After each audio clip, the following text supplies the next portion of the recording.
Hello friends, welcome back to my channel. இன்றைக்கி சூப்பரான ஒரு டிஃபன் ரெசிபி ராகி மாவு இட்லி எப்படி செய்யலான்னு பார்க்கலாம். அதுக்கு ராகி மாவு ஒரு பவுல் நிறைய எடுத்திருக்கேன். அதே மாதிரி ரவை அதே அளவு எடுத்திருக்கேன், வெள்ளை ரவை எடுத்திருக்கேன். இந்த ரெண்டையும் வறுத்துடணும், முதலியே வறுத்து எடுத்துக்கணும். அதுக்கப்புறமா ஒரு பெரிய வெங்காயம் பொடியாக கட் பண்ணது, தாளிக்கிறதுக்கு கடுகு, கடலைப்பருப்பு, அப்புறமா மாவில் போட்டு கலக்கிறதுக்கு கருவேப்பிலை, கொத்தமல்லி இலைகள், அதுக்கப்புறமா கொஞ்சம் லைட்டாக புளிப்பு இருக்கிற மாதிரி தயிர், ஒரே ஒரு பச்சை மிளகாய், அதுக்கப்புறமா உப்பு எடுத்துருக்கேன். வாங்க இந்த சூப்பரான ராகி மாவு இட்லி எப்படி செய்யலான்னு பார்க்கலாம்.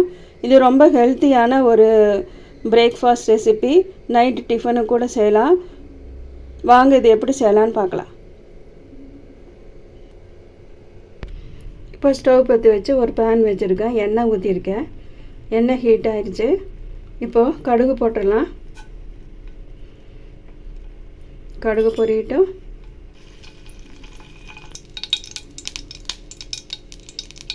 கடுகு பொரிஞ்சதும் கடலைப்பருப்பு போட்டுக்கலாம். அதுக்கப்புறமா வெங்காயம் போட்டுக்கலாம். பச்சை மிளகாய் ஒன்று போட்டுக்கலாம்.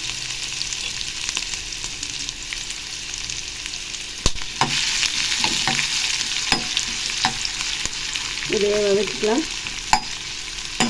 உங்களுக்கு இஞ்சி வேணுன்னா கூட ஒரு பீஸ் இஞ்சி நல்லா பொடியாக கட் பண்ணி போட்டுக்கலாம். இந்த இட்லி சாப்பிட்றதுக்கு ரொம்ப டேஸ்ட்டாக இருக்கும். இது தொட்டுக்க சட்னி எதுவுமே இல்லாமல் அப்படியே கூட சாப்பிட்லாம்.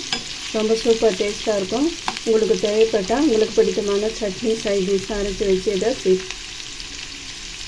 உங்களுக்கு பிடித்தமான சட்னி அரைச்சி இந்த இட்லியை நீங்கள் சாப்பிட்லாம். இப்போ இந்த வெங்காயம் வதங்குறதுக்குள்ளே நம்ம ஒரு பவுல் எடுத்துக்கலாம். பாருங்கள், ஒரு பவுல் எடுத்துக்கலாம். பவுலில் ராகி மாவு போட்டுக்கலாம். நீங்கள் இதுக்கு முதல்ல லைட்டாக தான் வறுத்து வச்சுக்கோங்க. அதுக்கப்புறமா ரவை போட்டுக்கலாம். அதுக்கப்புறமா தயிர், கருவேப்பிலை, கொத்தமல்லி போட்டுக்கலாம். அதுக்கப்புறமா தேவையான அளவு உப்பு போட்டுக்கலாம்.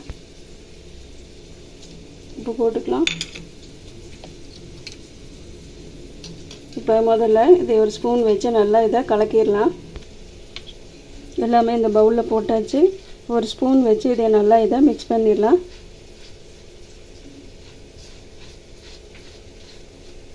அதுக்கப்புறமா நம்ம இட்லி மாவு எந்த பதத்துக்கு நமக்கு இருக்கணும்னு தெரியும், அந்த பதத்துக்கு இந்த மாவை இப்போ ரெடி பண்ணிடணும். இப்போது கொஞ்சம் வதங்கினா போதும். பாருங்கள், இவ்வளோ ஃப்ரையானா போதும். இப்போ நம்ம மாவோடு சேர்த்து இதையே மிக்ஸ் பண்ணிடலாம். இப்போ வெங்காயம், பச்சை மிளகாய் வதக்கினதெல்லாம் இதில் போட்டாச்சு. நல்லா ஸ்பூனில் மிக்ஸ் பண்ணி விட்டுட்டேன். அதுக்கப்புறமா தண்ணி ஊற்றி இதையே இட்லி மாவு பதத்துக்கு கலக்கணும். அதுக்கு விஸ்கு வச்சு நம்ம இதை மிக்ஸ் பண்ணிக்கலாம். நீங்கள் எந்த மாவு மிக்ஸ் பண்ணும்போது இந்த விஸ்கை யூஸ் பண்ணி செய்யுங்க, கட்டி விழாது. அதே மாதிரி உப்புமா செய்யும்போதும் கூட, கேசரி செய்யும்போது கூட இந்த விஸ்கை வச்சு நீங்கள் மிக்ஸ் பண்ணிங்கன்னா கட்டி விழாமல் இருக்கும். இப்போ தேவையான அளவு தண்ணி ஊற்றிக்கலாம்.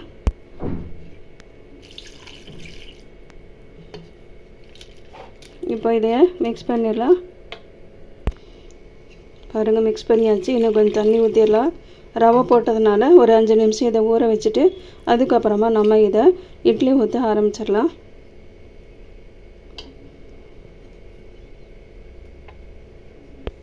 இப்போ இதை ஒரு தட்டு போட்டு மூடி வச்சு ஒரு 5 நிமிஷம் கழித்து பார்க்கலாம்.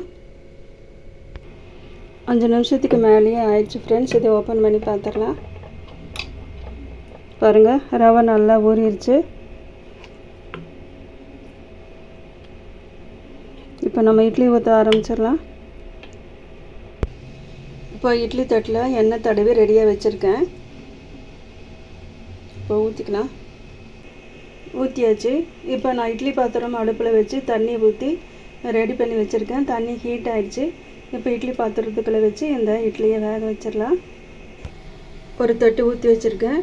இதே மாதிரி இன்னொரு தட்டும் ஊற்றி இதில் வைக்க போகிறேன். இன்னொரு தட்டும் ஊற்றியாச்சு. இப்போ ஒரு மூடி போட்டு மூடிடலாம். இது வேகட்டும், வெயிட் பண்ணலாம். இது மாதிரி ஸ்டீம் வெளியே போகாமல் இருக்கிறதுக்கு ஒரு லவங்கம் எடுத்து இதில் வச்சிட்டிங்கன்னா இந்த ஹோல் ஓப்பனாக இருக்கிறது க்ளோஸ் ஆயிரும். இந்த டிப்ஸை நீங்களே யூஸ் பண்ணி பாருங்கள். இப்போ இட்லி வந்துருச்சான்னு பார்த்துடலாங்க.